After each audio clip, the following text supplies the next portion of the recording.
Bienvenue à ce Tour d'Afrique, chers amis, ce rendez-vous, cet espace que nous avons créé pour partager, pour échanger, pour apprendre les uns des autres, cet échange que nous avons partagé pour, en gros, ratisser ce qui se fait dans l'actualité, quelques éléments de l'actualité tech, l'actualité du commerce international qu'il ne fallait pas rater. Et donc, aujourd'hui, c'est le docteur Jean-Paul Mouka.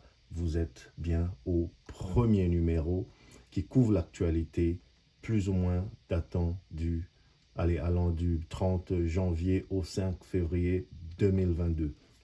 N'oubliez pas, tout à l'heure, vous aurez un module sur le commerce international et vous aurez un module sur les entreprises. Mais en ce moment, nous sommes au module numérique. Alors, qu'est-ce qu'il y a dans l'actualité? Actualité chargée, les amis. Nous avons quelque chose sur le RAM en RDC, sur les 20 ans de l'ANAPI en RDC, sur la plateforme digitalisée de déclaration de la TVA en Côte d'Ivoire, la digitalisation de l'enseignement au Gabon. Bref, nous allons parler un peu de Africa Tech Summit. Donc, n'hésitez pas, nous allons poster toutes ces capsules. Nous avons décidé, pour faire court, pour faciliter votre consommation de l'information, votre digestion, de ne pas tout mettre dans une extra longue vidéo, mais de plutôt couper par module, par thème. Et donc là, nous aurons une ou deux vidéos à couvrir et ensuite les autres suivront. Ne ratez rien, abonnez-vous pour justement ne rien rater. Et n'hésitez pas de nous faire parvenir vos commentaires, vos suggestions, partagez, likez, taguez vos amis, mettez la vidéo sur toutes vos plateformes, vos réseaux sociaux. Alors sans plus tarder les amis, on va commencer avec le dossier RAM quand tu nous prends. Donc la saga continue pour le RAM. Vous savez, en gros, le registre des appareils mobiles, pour ceux qui ont pris le film au milieu, en fait, en gros, c'est une taxe, c'est une collecte, c'est une ponction que l'État congolais s'est arrogé sur les abonnés des télécommunications administrés par la RPTC, qui est le régulateur des postes et télécommunications au Congo. Et en fait, chaque mois, ils prennent, bon, en fait, la taxe RAM, elle revient à 7 dollars par an par abonné. Donc, initialement, étalé sur 6 paiements, donc 6 ponctions dans votre compte. Et ça se fait au moment de la recharge. Je crois que récemment, c'est passé à 10 ponctions. Donc, ça varie autour de 70 centimes de dollars par ponction sur 10 échelonnements comme ça. Et bien sûr, c'est une taxe très décriée par l'opinion publique. Le Parlement s'est même prononcé dessus et a ordonné l'annulation pure et simple de la dite taxe au ministre. Pour des raisons qui échappent encore au commun des mortels, cela n'a pas été fait. Qu'à cela ne tienne, la justice a été saisie par un collectif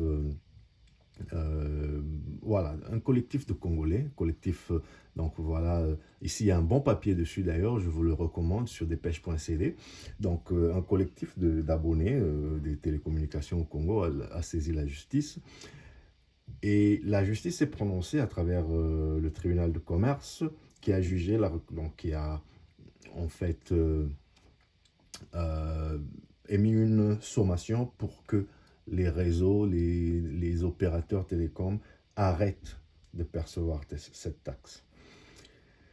Mais comme on n'est jamais à l'abri de surprises et de rebondissements en RDC, ce qui s'est passé, c'est que, voilà, le greffier signataire de la sommation contre les sociétés de télécommunications, eh ben, le monsieur a été transféré à la prison de Makala. Donc, arrêté, mis en tôle. On ne sait pas encore trop bien pourquoi. On entend dire que c'est parce que la sommation serait non conforme, voire pas authentique. Mais bref, le monsieur a été arrêté et, donc il y a même les organisations de droits de l'homme qui se sont saisies de l'affaire. Ce qui est intéressant ici, c'est que, vous savez, même la FCBP, la Fondation Bill Clinton pour la paix, exige la libération du greffier Jules Ngoy. Ça, c'est un bon papier dans les dépêches de Brazza du 29 janvier. Et voilà, on nous décrit grosso modo ce qui s'est passé. Et on attire quand même notre attention sur cet encadré-là. Tous ceux qui s'indignaient ici pour l'injustice de la taxe RAM, vous savez ce qu'il vous reste à faire. Ça, c'est les mots de l'avocat de ce collectif d'abonnés indignés. Parce qu'en fait, l'idée, c'est que le monsieur, il a été foutu en tôle. Mais à notre grande surprise, on n'a pas vu une mobilisation, une grande mobilisation. Parce que voilà une taxe qui indigne un pays entier depuis un an, au moins maintenant. Et le monsieur qui allait livrer la sommation, la délivrer aux opérateurs, eh ben, il a été foutu en tôle. On ne sait pas encore trop pourquoi ni comment. Il paraît qu'il aurait été libéré, mais c'est quand même, il y a anguille sous roche, c'est quand même bizarre, c'est quand même flou. Et là, quelques jours après, on est là, par exemple, dans les dépêches de Brazza du 2 février. Voilà ce qui survient dans l'affaire. La taxe RAM reçoit un appui inattendu de la BCC. Alors, je vous lis juste ces quelques grandes lignes pour qu'on comprenne le topo. La perception de la taxe sur les registres des appareils mobiles par les compagnies de télécommunications via les crédits d'abonnés continue de faire des remous au sein de la société congolaise. En l'apercevant de la sorte, le secteur des télécoms s'est transformé d'office en émetteur de monnaie et moyen de paiement sans un agrément de la Banque centrale. Donc, qu'est-ce qui s'est passé ici, les amis? La Fédération des entreprises du Congo, la FEC, saisit la Banque centrale, lui demande de se prononcer. La Banque centrale se prononce. Et qu'est-ce que la Banque centrale dit? Pour prélever ces montants. Prélever ces montants revient à émettre de la monnaie et moyens de paiement. Et donc, pour ça, il faut un agrément de la Banque centrale du Congo. Ce que, dans leur état actuel, les opérateurs en RDC n'ont pas. Donc, la Banque centrale se prononce en disant, voilà, est-ce que la taxe, est-ce que la redevance est légale? Ce n'est pas la Banque centrale de le dire, mais la Banque centrale dit, dans l'état actuel des choses, les opérateurs ne sont pas habilités à procéder à leur collecte, à ces retraits de crédit sous cette forme-là pour les fins d'une taxe qui reviendrait à l'État. Et donc, il y a des moyens de pression. Le papier continue, on nous explique un peu en quoi cela constitue une pression. Et parole à la défense, la RPTC, le régulateur congolais, qui nous dit une taxe incomprise. Alors, c'est intéressant d'entendre les arguments de la partie opposée. Et pourquoi elle serait incomprise, cette taxe? Et quand on lit, on nous explique ici que, premièrement, cette taxe est destinée à la détection des appareils contrefaits. Intéressant. Sachant que la RDC compte déjà un organe public qui serait déjà affecté à ça, qui est l'OCC, Office congolais de contrôle. Mais bon, apparemment, il était nécessaire que l'on émette cette taxe pour contrôler et détecter les appareils contrefaits. On sait qu'il y a beaucoup d'appareils qui viennent de pays douteux et qui pourraient causer préjudice à la santé, mais est-ce que c'est aux régulateurs des télécommunications de procéder à ce contrôle-là? Point d'interrogation. Deuxièmement, le Wi-Fi gratuit. Alors là, on nous explique ici le Wi-Fi gratuit dans 300 sites. Je ne sais pas si vous avez vu la liste, moi je ne l'ai pas vue, elle existe peut-être quelque part. D'ailleurs, si vous l'avez, si vous en savez plus, écrivez-nous, mettez-nous vos commentaires, il serait vraiment intéressant. On nous décrit ici par exemple qu'un des sites, c'est l'aéroport international de Njili. Voilà, noir sur blanc, l'aéroport. Donc, le revenu de cette redevance, cette taxe, serait en partie utilisé à financer le Wi-Fi de l'aéroport de Njili.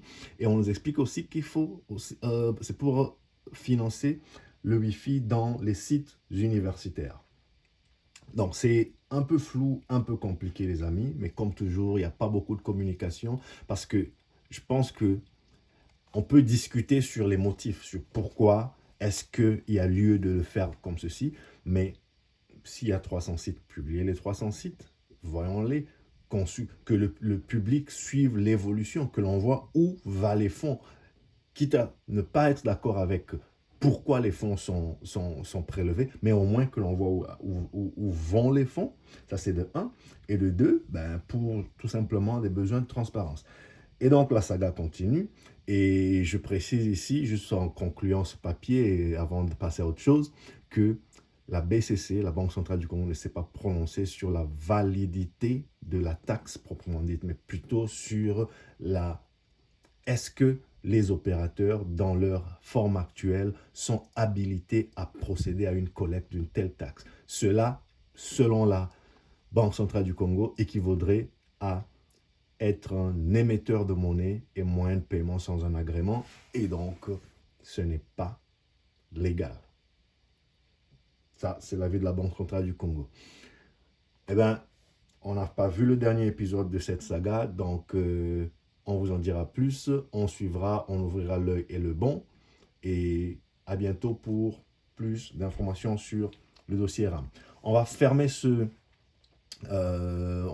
cet épisode, ce premier module, avec sur une note très encourageante de la part du gouvernement du Gabon, donc, qui a procédé à la digitalisation de l'enseignement primaire. C'est un projet, je vous dis, en collaboration avec l'UNICEF et RTL. Il y a un bon papier dans l'agence Ecofin qui explique un peu ce projet et qui nous explique aussi que c'est un projet qui va couvrir ou qui a pour vocation de s'étendre sur 13 pays africains au total, dont le Gabon donc. Et souvenez-vous, c'est dans un concept purement Covid et le Gabon a pensé digitaliser son enseignement primaire pour favoriser l'éducation, favoriser l'enseignement à distance, rendre plus dynamique l'enseignement. C'est un programme initialement de 5 ans, nous continuons à nous expliquer dans le Nouveau Gabon aussi, ils en parlent de manière très claire, programme de 5 ans qui consiste à mettre en œuvre cette infrastructure et aussi à vulgariser donc, le service, l'infrastructure auprès des apprenants et du personnel. On nous explique aussi que c'est une phase pilote, ce qui est très intéressant. La phase pilote, c'est de 1 an. On prend un échantillon de 3 écoles par région. D'accord, 3 écoles par région, toujours pour essayer de prouver que le concept peut marcher avant d'aller dans des dimensions grandeur nature. Ensuite, la seconde phase comprendra tout ce qui est école secondaire et secteur universitaire. C'est un projet de 5 ans, la phase pilote est censée durer 1 an. C'est un projet que moi je regarderai beaucoup d'attention parce que c'est dans cette direction que voilà, les gouvernements africains devraient aller. Inspirez-vous du Gabon, voyons si ça va marcher, apprenons de ce qui n'aura pas bien marché dans cette implémentation parce que ça me paraît assez bien ficelé. Bravo au gouvernement gabonais, bravo à l'UNICEF et à vous, je dis, restez connectés pour ne rien manquer, abonnez-vous. Nous avons tout de suite là quelques autres capsules. Rappelez-vous au programme aujourd'hui, n'oubliez pas, il y a plein de choses. Nous avons parlé ZLECAf dans la rubrique commerce international. Nous avons posté une vidéo sur le port autonome de Banana les travaux viennent d'être lancés. 2 ans, c'est intéressant, beaucoup de détails intéressants. Facebook, il y a du nouveau sur Facebook avec sa monnaie, son projet Libra. Allez, c'est fini, c'est enterré le projet Libra. On va vous expliquer les détails. L'Afrique du Sud, nous allons toucher quelque chose là-dessus, les permis de conduire, ou plutôt les vignettes automobiles. Bref, il y a du lourd. Ne nous quittez pas, restez abonnés, partagez avec vos amis. À très bientôt. Prenez soin de vous, prenez soin de votre. Ciao, ciao.